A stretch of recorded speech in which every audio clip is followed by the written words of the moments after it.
cất được đàm pring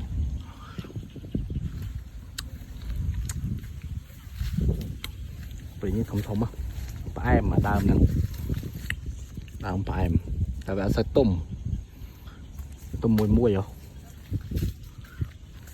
hai mà tất biệt tất ấy chết tôm à tôm trà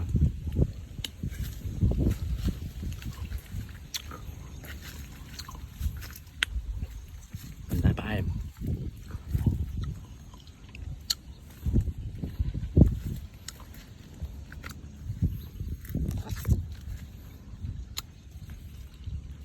bên này chạy chờn tích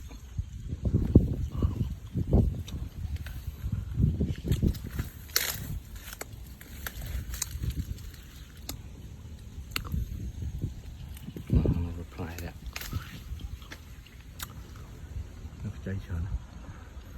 ở tôm lại trực tiếp giật tôm